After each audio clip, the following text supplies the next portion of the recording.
The storm opened what the living had tried to bury. Tomas Cervera shoved his pirogue off the broken dock while marsh water slapped his calves, cold and black with storm mud. Wind carried a thin song over the reeds, not bird, not prayer. Out past the snapped cypress knees, something pale leaned from the water where no shrine had stood yesterday. The old men on shore crossed themselves and turned away. Tomas did not. He knew that voice from his grandmother's kitchen, from nights when she baked bread with stove ash and whispered names of the drowned. The hurricane had peeled back the bayou like skin. It had opened a path toward Saint Malo, and toward the dead Tomas had spent 20 years refusing to name. The shrine in the cut marsh by noon the next day. People had tied their skiffs to pilings and gathered at the exposed mudflat. The shrine lay tilted in a washout where the storm had bitten through the bank. Its plaster face had cracked, but the small figure inside still stood upright.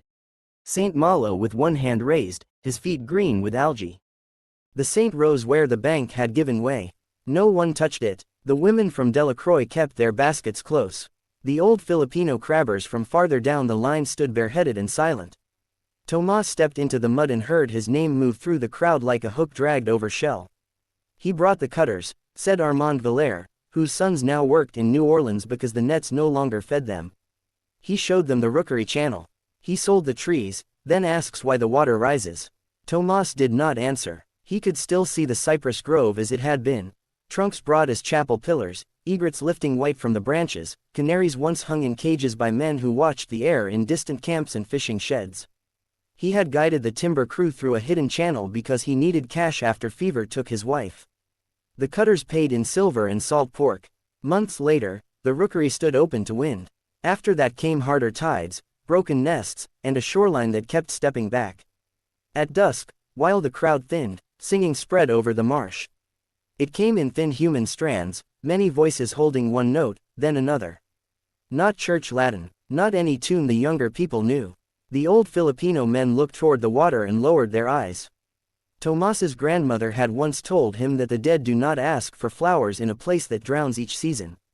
They ask for bread, smoke, and a name spoken aloud. That night he cleaned his stove, crushed gray ash into a bowl, and mixed it with cornmeal, rye flour, salt, and the last spoon of molasses. He worked until his wrist shook. By dawn, 12 dark loaves cooled on the table, each marked with a thumbprint in the center for the dead to breathe through. He wrapped the bread in clean cloth. Then he went house to house and asked no pardon. He only said, "I will bring one loaf to every family that lost ground, catch, or kin after the cutting. If you refuse it, I will leave it on your steps." Some shut their doors. Some listened in silence. Old Marta Santes, who had not spoken to him in 11 years, looked at the bread and said, "A loaf is light. Marsh work is heavy." Tomas bowed his head. "Then I will carry both. Ash in the bread, salt in the wound." He loaded the loaves beside a shovel, cypress stakes, a coil of rope, and a sack of oyster shells. The bayou looked wider after the storm, but it was only emptier. Whole strips of marsh had slumped into open water. Pelicans circled over places where gardens once stood. He brought no plea, only bread and work. At the first house, Armand Valère met him on the porch with a shotgun across his knees. Tomas tied the pirogue, climbed the steps, and set down a loaf. The crust left a faint gray mark on the boards. "I did not come for your blessing," Tomas said. "Your east bank is breaking. I brought shells and stakes." Armand stared at him for a long moment, then jerked his chin toward the waterline. They worked without speech through the heat. Tomas drove stakes into soft ground while Armand and his daughter packed shell between them to slow the wash. Mud sucked at Tomas's boots. Twice he slipped and cut his hand. When they finished, the bank still looked frail, but it held a shape again. At the third house he mended a crab trap. At the fifth he cleared a blocked culvert with his bare arms sunk to the shoulder in black water. At Marta Santes's place he found her roof peeled back and spent 2 days nailing tin under a sky that smelled of more rain. Each evening he left a loaf on a table or sill. Some families broke it at once. Some waited until dark and shared it with names spoken over the pieces. On the 4th night, he camped near the old rookery cut. Moonlight spread over the reeds in pale strips. Singing drifted in from the open water, closer than before. Tomas rose and walked to the bank. Shapes moved among the flooded stumps. Men in work shirts, blurred at the edges, pulled narrow boats through the silver grass. Small cages hung from their hands or swung from boat ribs. Inside each cage sat a canary made of moon-pale light. The birds opened their beaks, and the human singing answered. Tomas knew enough of the old coast to understand what he saw. Men who worked dangerous air and water once trusted birds before they trusted their own lungs. The storm had called up those keepers with the saint's shrine. They pulled past him without anger, yet he felt judged all the same. One figure turned its face. It had no features, only a washed oval and a mouth shaped by song. Tomas stepped into the shallows until cold water gripped his knees. Tell me what pays this debt. The singing stopped. Wind moved over the marsh with a sound like hands over dry corn husks. Then one canary flared brighter, and the nearest ghost lifted his cage toward the cut channel where the cypress grove had stood. By morning Tomas had his answer. Bread and labor were not enough. The wound itself needed closing. The channel of stumps, the old cut lay north of the village, hidden behind reeds that hissed in the wind. Tomas had not entered it since the logging season. He pulled in at first light with only 3 loaves left, his shovel across the bow. The water there stayed flat even when the outer marsh chopped and slapped. Stumps rose around him in rows, black and blunt, like teeth filed down. Where greed cut through, many hands closed the wound. He found what the storm had exposed, the old timber ditch still draining the basin, pulling each tide through the heart of the former rookery. That channel had kept the marsh from knitting shut. It let salt push farther inland. It let each storm bite deeper. Tomas beached the pirogue on a hummock and began to work. He cut fallen reed mats and dragged them into the ditch. He drove stakes in crossing lines. He packed mud, shell, and brush until the trench narrowed. Mosquitoes swarmed his ears and eyes. Sun burned the back of his neck. Once he sat down hard in the muck and almost stayed there. By noon the singing returned. It rolled low over the water, no longer distant. The ghost boats glided between the stumps. The canaries glowed in their cages like coals held inside bone. Tomas kept shoveling. A wake struck from the side. His pirogue jerked loose and drifted. He lunged after it, missed, and sank to his chest in the ditch he was trying to close. Mud sealed around his legs. Water pressed at his ribs. For one sharp second he saw how plain his death would be. Old fool, trapped in a hole he made with younger hands. Then a rope landed across his shoulder. Armand Valère stood on the hummock with Marta Santes behind him and 2 of the Filipino crabbers braced in the shallows. More boats nosed through the reeds behind them. You thought you would do all the paying alone? Marta shouted. Tomas could not answer. Mud had filled his mouth with salt and rot.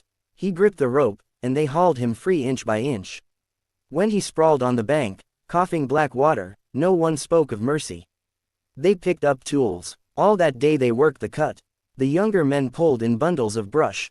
Women passed shell in baskets. A boy who had never seen the old grove asked where the birds used to nest, and 3 elders pointed at once. Tomas set the final loaves on a dry board near the largest stump. The ghostly singing shifted, softer now, as if the marsh itself had taken a deeper breath. At sunset they closed the last gap with a lattice of stakes and packed mud over it until the ditch lost its shape.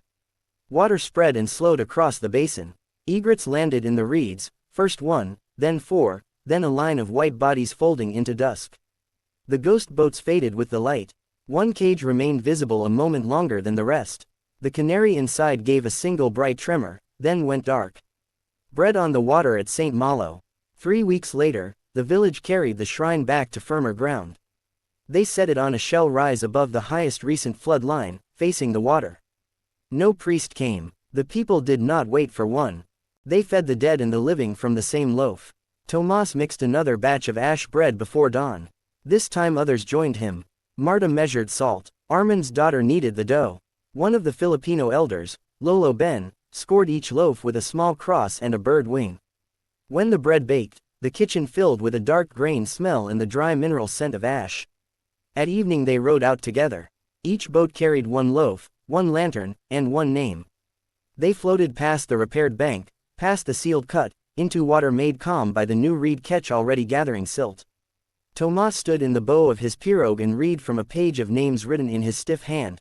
His wife Ines, drowned deckhands, children taken by fever, men lost in storms, women buried after flood winters, and the nameless workers whose songs had crossed the marsh. After each name, someone broke bread. A piece went into a living mouth. A piece went to the water. No ghost boats appeared. No saint moved in his niche. Yet the silence felt changed. It did not press against the chest as before. It opened outward, wide enough for grief to sit inside it without turning savage. When the last loaf was shared, Tomas pulled back alone. He tied his pirogue at the same broken dock where the storm had first called him out. The boards still leaned, the village still carried scars. The fish had not returned in full, and no one promised they would. Armand stepped from the dark and handed him a net in need of mending. "You have hands," he said.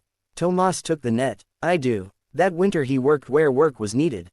He patched boats, reset crab lines, cut no living cypress, and taught children how to read tide marks on trunks and clouds on the horizon. Some people spoke to him easily. Some never did. He accepted both. In spring, canaries no longer sang over the marsh. Egrets nested in a stand of young cypress planted near the old basin. When Tomas passed the shrine of Saint Malo, he left no coins and asked no favor. He only set down a heel of bread, gray at the crust, and looked at the water until it held still.